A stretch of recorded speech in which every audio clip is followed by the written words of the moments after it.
औज़ुबिल्लाहि मिनश्शैतानिर्रजीम बिस्मिल्लाहिर्रहमानिर्रहीम अस्सलामु अलैकुम वरहमतुल्लाहि वबरकातुहू। सूरह शुरा है मेरे सामने और सूरह शुरा की आयत नंबर 24 है, पारा नंबर 19 है और रुकू नंबर 6 चल रहा है।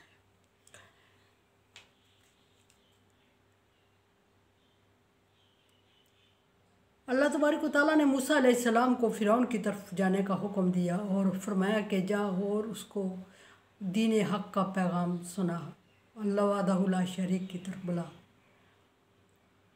डिटेल बहुत पीछे गुज़र रही है, बार बार एक ही बात रिपीट हो रही है, आयत में भी रिपीट हो रही है, मुझे थोड़ा बहुत हवाला देते हुए भी करना पड़ रही है। और बात चली जब फ़िरौन और हारून अलैहिस्सलाम मूसा और हारून अलैहिस्सलाम फ़िरौन के पास पहुँचे तो बात की इब्तिदा हुई। और जब फ़िरौन के पास उनकी अप्रोच हुई, उनकी पहुँच हुई, तो पहली बात जो मूसा अलैहिस्सलाम ने की कि हमें रब्बुल आलमीन की तरफ भेजे गए, रब्बुल आलमीन की तरफ से भेजे गए हैं। पता नहीं क्या हो रहा है। उसके बाद बहुत ज़्यादा मुज़ाकरात चले, बहुत ज़्यादा डायलॉग चले, बहुत ज़्यादा फ़िरौन ने मूसा अलैहिस्सलाम पर जो जो एहसानात किए थे वो सारे जितलाए और हर तरह से तंज किया, डराया धमकाया। और आखिर बात जो मूसा अलैहिस्सलाम ने सारे एहसानात सुनने के बाद उससे अर्ज़ की, वो किया कि तेरे एहसानात मैं मानता हूँ तो मुझ पे एहसान किए, और अल्लाह तबारक व तआला की तरफ से ना भेजा गया होता, मुझे हुक्म ना होता तो मैं कभी तुम्हारे सामने ना आता। और ये कि अल्लाह तबारक व तआला ने मुझे तेरी तरफ भेजा है और अल्लाह तबारक व तआला तेरी भलाई चाहता है।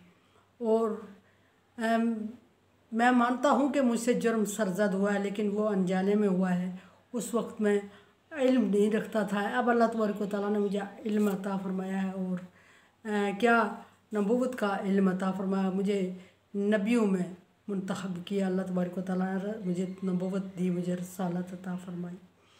ये सुन के फ़िरौन और चिढ़ गया था। और आगे सारे मुज़ाकरात करने के बाद अब फ़िरौन कह रहा है कि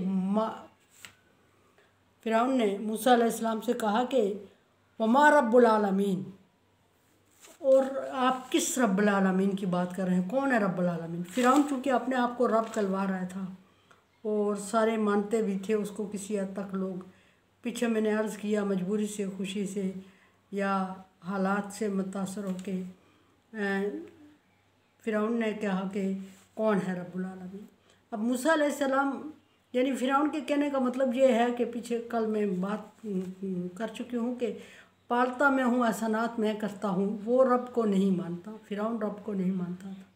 और तुम्हारे अखराजात में उठाता हूँ, तुम्हारी आसूदियाँ और खुशहालियाँ मैं करता हूँ, और तुझे पाला पोसा तो मैंने है। रब बेसिकली पालने वाले को कहते हैं। और यहाँ रब्बुल आलमीन कौन आ गया, कौन, किसको तू रब्बुल आलमीन कह रहा है। एक धमकी थी तो मूसा अलैहिस्सलाम को इसका जवाब देना था। सो अगर कोई आम बात होती तो मूसा अलैहिस्सलाम कभी ये फ़िरौन के सामने सर उठा के बात ना कर पाते, लेकिन चूँकि पैगाम हक़ था, अल्लाह तबारक व तआला की तरफ से हुक्म था और अल्लाह तबारक व तआला ने मूसा अलैहिस्सलाम और हारून अलैहिस्सलाम को इस मकसद और इस मिशन के लिए भेजा था। और अल्लाह तबारक व तआला को वाज़ेह इल्म था कि फ़िरौन ने कभी ईमान नहीं लाना, लेकिन फिर भी मूसा और हारून अलैहिस्सलाम को क्यों भेजा।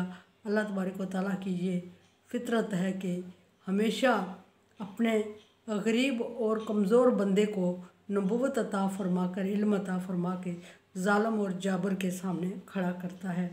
और फिर बाज़ दफ़ा उस ज़ालिम और जाबर के शिकस्त उस मामूली बंदे जिसको वो मामूली समझ रहा होता है, बज़ाहिर वो मामूली नहीं होता अल्लाह ने अगर उसको नबूवत अता की है, लेकिन जिसको बड़े और ज़ालिम लोग मामूली समझ रहे थे, उन्हीं के हाथों, मामूली के हाथों उनको अल्लाह तबारक व तआला शिकस्त दिलवाता है।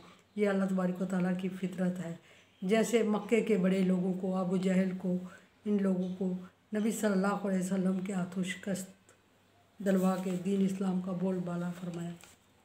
इसी तरह मूसा अलैहिस्सलाम जवाब देंगे फ़िरौन के सवाल का कि रब्बुल आलमीन कौन है।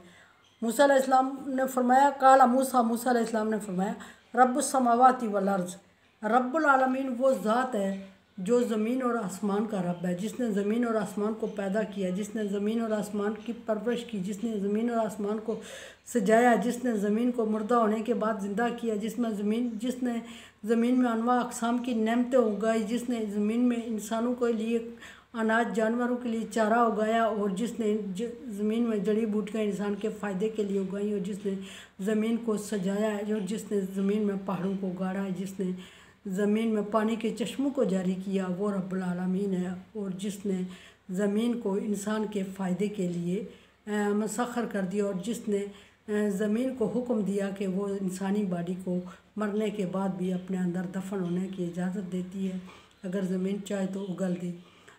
ये वो रब्बुल आलमीन, वो रब्बुल आलमीन जिसने आसमान को बनाया, फिर आसमान को मजबूत किया तय बताया, और 7 आसमानों को बुर्जों में बनाया, और फिर उसको मुज़य्यन करने के लिए खूबसूरत सितारों से उसको मुज़य्यन किया, और उसको खूबसूरत रंग दे के छत इंसान के लिए बनाया।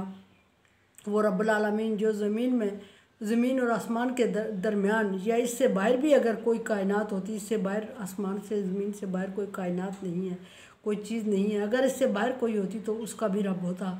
जो ज़मीन आसमान के दरमियान पाई जाने वाली तमाम मखलूक का खालिक और मालिक और राज़िक है, और जो 7 समंदर तय के नीचे बैठे हुए कीड़े को रिज़्क़ देता है, 7 आसमानों पे ऊपर होने वाली हरकत और सकनात को जानता और समझता है, और आसमानी मखलूक़ात को उसने अपनी इबादत में लगाया हुआ है, और उनकी हरकत और सकनात से वाकिफ़ है।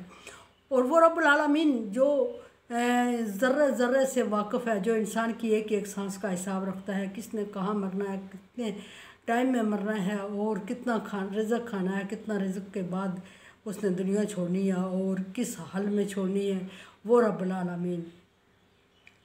आलमीन जिसने फ़िरौन को पैदा किया, मूसा अलैहिस्सलाम के अल्फाज, वो रब्बुल आलमीन जिसने फ़िरौन जैसे बादशाह को पैदा किया, और फिर फ़िरौन को ज़हन में ये बात डाली कि उसने सारे नौमौलूद बच्चों को कत्ल कर दिया। और वो रब्बुल आलमीन जिसने फ़िरौन जैसे ज़ालिम बादशाह जिसने सारे बच्चों को कत्ल कर दिया, उसके घर में मूसा अलैहिस्सलाम की परवरिश फरमाई। और फिर वो रब्बुल आलमीन जिसने मूसा अलैहिस्सलाम को फ़िरौन के घर में परवरिश पाने के बाद बड़े जुर्म के बाद महफूज फरमाया, और वो रब्बुल आलमीन जिसने मूसा अलैहिस्सलाम को फिर नबूवत अता फरमाई, और वो रब्बुल आलमीन जिसने मूसा अलैहिस्सलाम को हारून के सामने फिर खड़े होकर कलमा हक कहने की हिम्मत और तौफीक दी।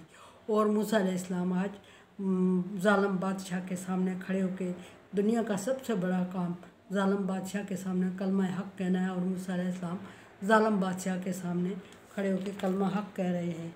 ये सारी चीज़ें मूसा अलैहिस्सलाम बयान करने के बाद, इन कुंतुम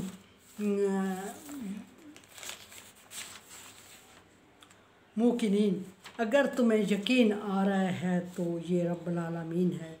और वो रब्बुल आलमीन जो सूरज को मशरिक़ से निकालता है, मगरब में ग़ुरूब करता है, वो रब्बुल आलमीन जिसने चाँद की मंजिलें मुकर्रर की हुई हैं, वो रब्बुल आलमीन जिसने तारों का तयन किया हुआ है, वक्त का तयन किया हुआ है, वो रब्बुल आलमीन जिसने ज़मीन और आसमान की हर चीज़ को सांसें अता फरमाई हैं, वो रब्बुल आलमीन है, अगर यकीन करते हो तो। अब मूसा अलैहिस्सलाम ने अपनी तकरीर ख़त्म की, और बाकी इंशाल्लाह कल कुरान समझे देखे समझे और सब्सक्राइब करें और सदका जारिया में मेरा साथ। अल्लाह तबारक व तआला का हुक्म तावन वाला बिर्री व तक़वा, नेकी और भलाई के कामों में एक दूसरे से तावन करें। अल्लाह हुक्म दे रहा तावन करें। मैं अर्ज़ कर रही हूँ, रिक्वेस्ट कर रही हूँ कि चैनल को सब्सक्राइब करने में और बढ़ाने में मेरी मदद करें, मेरा तावन करें और सदका जारिया में मेरा साथ दें। अल्लाह हाफ़िज़।